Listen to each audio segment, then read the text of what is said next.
20학년도 수능 결과 국어 1, 수학 4, 영어 1, 과탐 5, 4. 21학년도 수능 결과 국어 1, 수학 2, 영어 1, 과탐 2, 1. 공부하면서 가진 마인드, 재수하면서 갖게 된 마인드인데 혹시 도움이 될까 올립니다.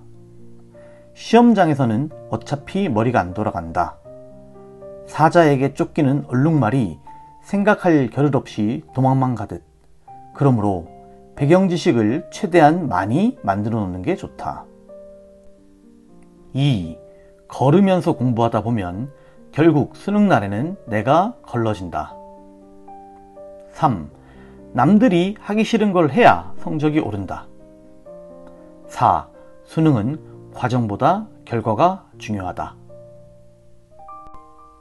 국어 공부 방법, 국어시험 결과 6평 2등급, 9평 2등급, 수능 1등급, 100분위 99. 문학 공부 방법, 박광일 선생님의 훈련도감, 애매한 개념을 명확히 하는 데 좋고 행동 영역 만드는 데도 도움이 됨. 각 개념에 해당하는 기출문제 예시들을 볼 수 있음. 초반에 문학이 정말 막막했을 땐 해당 교재의 해설지를 외움. 이것은 비추천합니다. 평가원 수능 기출문제 활용법. 가장 도움이 됐던 건 기출문제 선지 분석. 시험장에서 내가 이 선지를 틀렸다고 오판한다면 그 근거는 평가원이 어떤 포인트를 가지고 해당 선지를 틀리게 또는 맞게 만들었는지, 예를 들면 인물 간의 관계, 시간, 순서, 공간 등. 시험장에서 이 선지를 고르고 의심 없이 넘어갈 수 있는지, 그럴 수 없다면 그 이유는 비슷한 논리로 만든 선지에는 어떤 것들이 있는지 등의 질문을 던지면서 자신만의 해답을 찾다 보면 머릿속에 정오 판단의 틀이 생깁니다. 박광일 선생님의 EBS 수능 특강 고전 현대산문 풀 2. 인물 관계도가 나와 있는 것이 좋음. 줄거리와 인물 관계도만 읽어봄. 참고로 현대소설의 경우 전문을 찾아 읽으면 따로 외울 필요 없이 자연스럽게 기억이 남음. 이번 수능에 사막을 건너는 법도 이미 읽었던 내용이었기에 대충 읽고도 순삭 가능했음. 그런데 이번부터는 간접 연계로 바뀐다기에 별로 소용이 없을 수도 있음. 유대종 선생님의 OVS 수능 특강 운문 수능 완성편. 내신처럼 외우기 좋음. 특히 고전 시가가 짱임. 각 구절 밑에 뜻풀이가 있고 전반적인 내용 설명도 수록되어 있음. 보기 문제 대비용으로 논문 인용한 부분들도 있는데 거의 읽지는 않음. 이 역시 간접 연계로 바뀌면 별로 소용이 없을 수도 있음. 조정래 태백산맥 정글만리.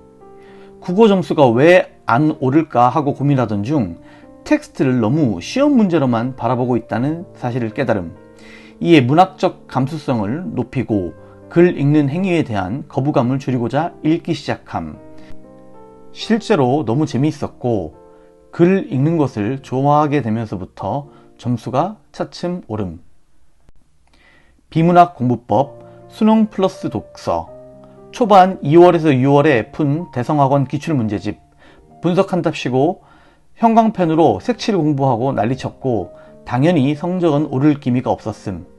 답답해서 정답 선지만 모아 분석해 보기도 함.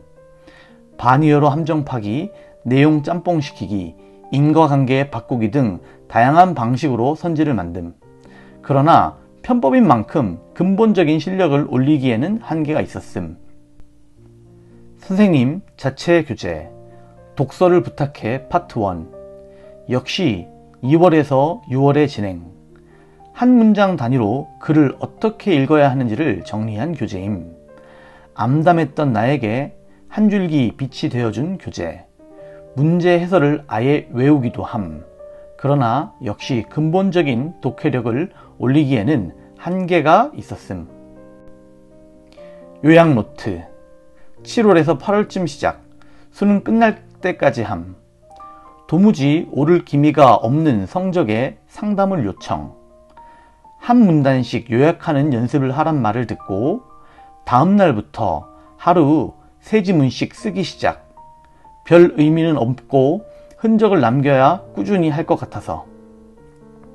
우선 머릿속으로 1차 요약을 한 뒤 머릿속의 내용을 옮겨 적음.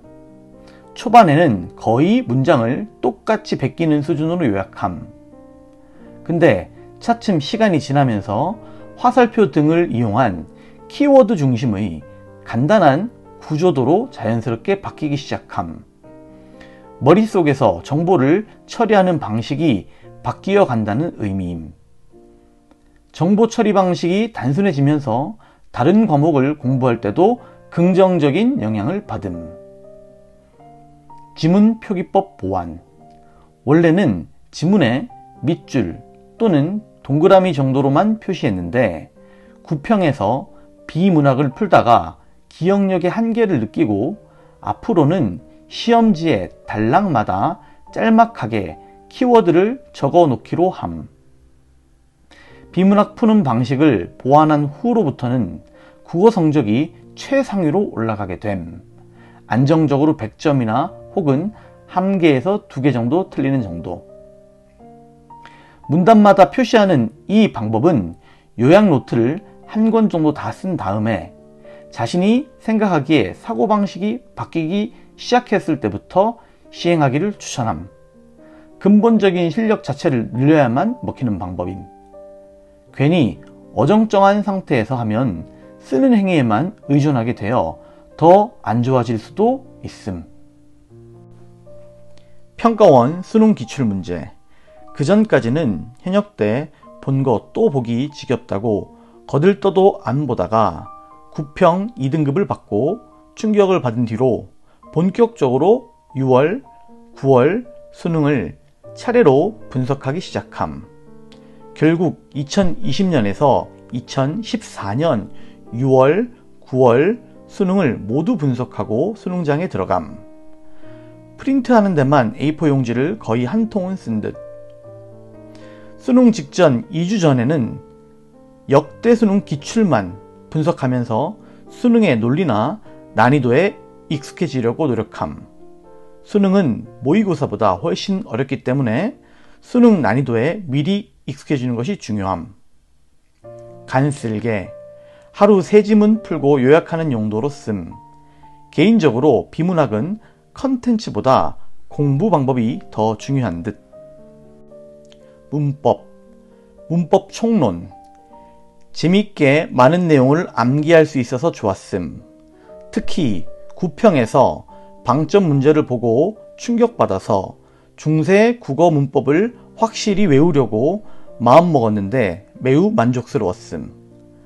다른 교재는 중세 국어 문법이 너무 빈약했는데 문법 총론 교재에는 용비어천과 같은 것도 수록되어 있고 내신처럼 암기하기에 너무 좋았음.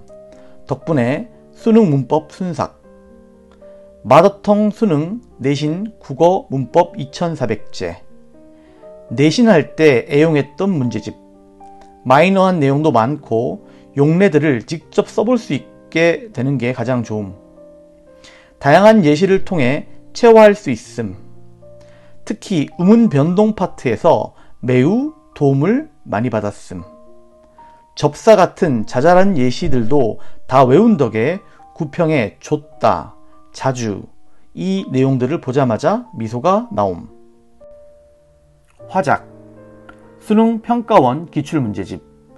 국어 점수의 변동폭이 심한 분들은 화작 공부를 빡세게 해보시기를 바람.